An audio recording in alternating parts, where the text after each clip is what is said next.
Chilli powder ಸಖತ್ ಖಾರ ಬಣ್ಣ ಮತ್ತು ರುಚಿ ಆಚಿ ಚಿಲ್ಲಿ ಪೌಡರ್.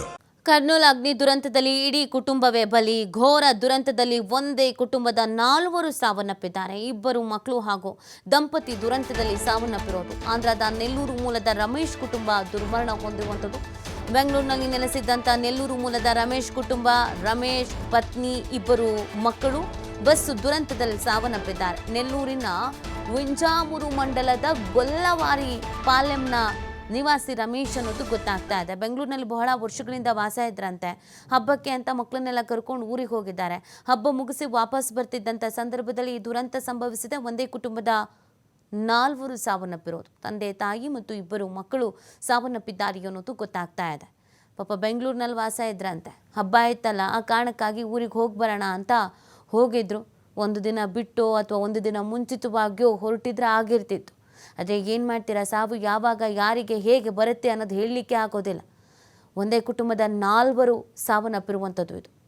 4 ಗಂಡ ಹೆಂಡತಿ ಮತ್ತು 2 ಮಕ್ಕಳು ಸಾವನ್ನಪ್ಪಿರುವಂತಹ ವಿಚಾರ ಇದೀಗ ಗೊತ್ತಾಗ್ತಾ ಇದೆ.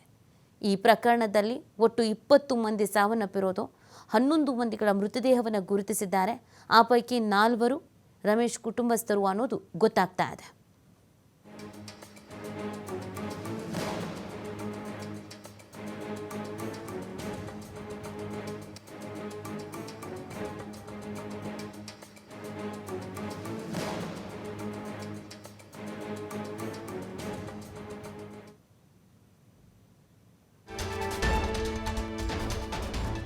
ಆಂಧ್ರದಲ್ಲಿ ಖಾಸಗಿ ಬಸ್ ಹೊತ್ತಿ ಉರಿದು 20 ಮಂದಿ ಸಜೀವ ದಹನ. ದುರಂತದಲ್ಲಿ ಮಡಿದವರಿಗೆ ಸಿಎಂ ಮತ್ತು ಡಿಸಿಎಂ ಸಂತಾಪ ಸೂಚಿಸಿದ್ದಾರೆ.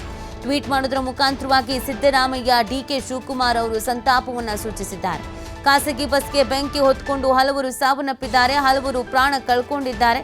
ಈ ಸುದ್ದಿ ಆಘಾತ ತಂದಿದೆ. ಮಡಿದವರ ಕುಟುಂಬಕ್ಕೆ ಸಂತಾಪವನ್ನು ಸಲ್ಲಿಸುತ್ತೇವೆ. ಅಪಘಾತದಲ್ಲಿ ಗಾಯಗೊಂಡವರು ಬೇಗ ಚೇತರಿಸಿಕೊಳ್ಳಲಿ ಅಂತ ಸಿಎಂ ಮತ್ತು ಡಿಸಿಎಂ ಇಬ್ಬರೂ ಕೂಡ ಟ್ವೀಟ್ ಮಾಡಿದ್ದಾರೆ. ಆಂಧ್ರ ಪ್ರದೇಶದ ಕರ್ನೂಲ್ನ ಈ ಅವಘಡಕ್ಕೆ ಸಂಬಂಧಪಟ್ಟಂತೆಗೆ ಸಿಎಂ ಸಿದ್ದರಾಮಯ್ಯನವರು ಮತ್ತು ಡಿಸಿಎಂ ಡಿಕೆ ಶಿವಕುಮಾರ್ ಅವರು ಇಬ್ಬರೂ ಕೂಡ ಟ್ವೀಟ್ ಮಾಡೋದರ ಮುಖಾಂತರವಾಗಿ ಸಂತಾಪವನ್ನು ಸೂಚಿಸಿದ್ದಾರೆ. ಮಡಿದವರ ಕುಟುಂಬಕ್ಕೆ ಸಂತಾಪವನ್ನು ಸಲ್ಲಿಸುತ್ತೇವೆ ಅಂತ ಟ್ವೀಟನ್ನು ಮಾಡಿದ್ದಾರೆ.